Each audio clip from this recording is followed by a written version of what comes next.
I love albums like this. And it's always a little bit of a shame when I actually come about and listen to them because you know that it's coming from a place of healing. Many other bands have done this in one form or another. It's really hard to move on after such a blow. For those of you who don't know, they lost their lead guitarist, Petrov, and I always mispronounce his last name, and I want to just do it justice, so Petrov. And so they've decided to move on as a trio. And so they used a lot of demos that he had done in the past with his guitar work and incorporated it here on this album. It was the perfect way to send off his memory. So let's dive in to Riverside's latest album.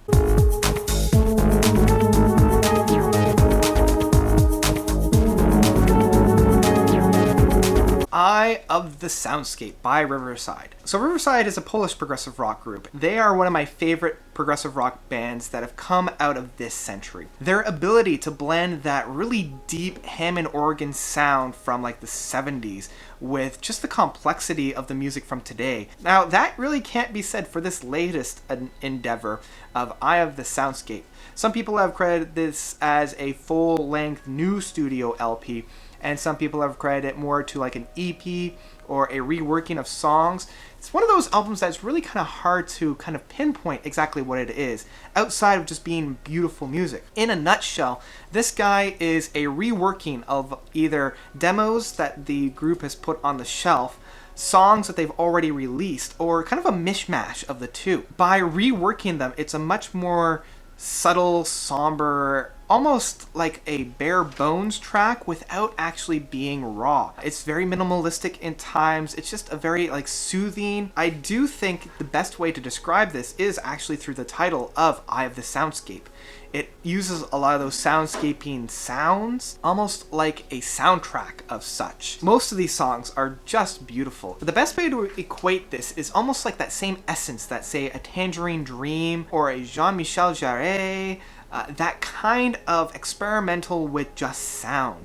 That's really kind of what it sounds like on this album. But if I were to equate this album with any album ever released, I think the best comparison to date would be The Endless River that Pink Floyd put out a couple years ago as almost like a tribute to their lead keyboardist, Richard White. That exact essence is definitely found on this as being a tribute to that lead guitarist of Petrov. And some of the workings of this album are just beautiful. I love the rendition of the Rapid Eye Movement, the new mix that they put out on this album.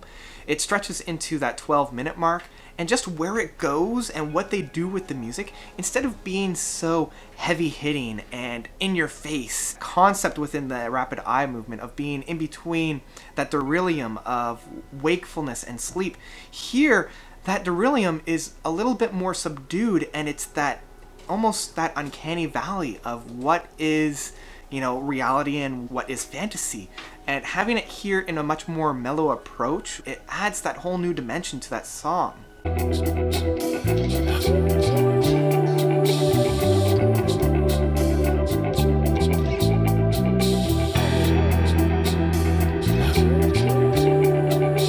The other one that I really like is that Rainbow Trip of the 2016 mix.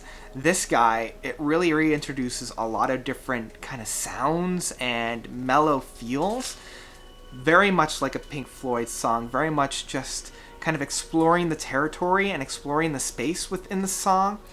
And I love where this band goes with the music. Instead of just kind of, having a quick look and then going away, they really explore and they really take their time developing the sound and developing the essence of this song. Finishing off the first disc of the Night Sessions Part 1 and 2, both of these songs make up a 20-minute suite, almost akin to kind of that experimental phase that George Harrison was going after he left the Beatles, where it was just kind of these soundscapes, much like the title of the album. Or even say like Mike Oldfield without having that resolution that Mike Oldfield usually has. Just like this 20-minute suite of just testing the area. These two tracks kind of mesh together, remind me of like the Moon Loop from Porcupine Tree. It was just an exploration of a territory within the music, and that's kind of the overarching theme of this album, is that exploring the territory, seeing what goes and what jives. Even the cover art really paints a beautiful picture of what to be found within this sound. It looks like the sun has been cracked open and the river's being flowed through. And so that kind of watercolor-esque painting does a very good job at facilitating the music that's going to be on here. And that ending song of The Eye of the Soundscape just is a beautiful, beautiful track. If no other song was more mellow, this is the one.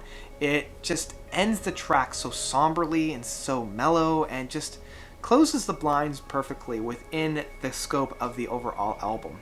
So, I mean, overall, this guy is a little bit of an acquired taste. It is a little bit of a specific taste because it doesn't really deviate too far from the center that it plunked down into. It was definitely the band not necessarily grieving the loss of their guitarist, but recovering and finding themselves again. A lot of bands have done this, as I said in the past. Coldplay did it with Ghost Stories. Radiohead just did it with A Moon-Shaped Pool. Pink Floyd definitely did it with The Endless River, and now we have this one. If I were to put these guys on there, I would actually place this album probably at the top of that whole list, and I love each of those albums. So having to say that this is the top tier of that kind of a recovery process for the band, then this is it. I mean, I don't think they could have done a better job at honoring the memory of Peter, but also progressing their own style and kind of finding themselves as well. So overall, I have to say, pick up this album on physical form if you can find it. Again, this is a little bit more of an acquired taste and definitely more of a niche market for this type of music.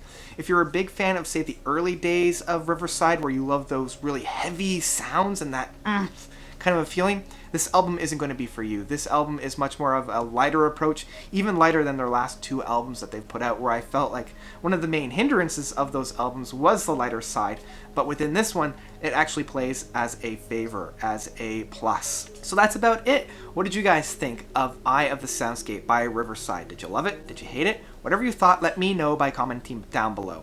And thank you guys so much for watching. You guys are definitely the best. And until next time, notes out.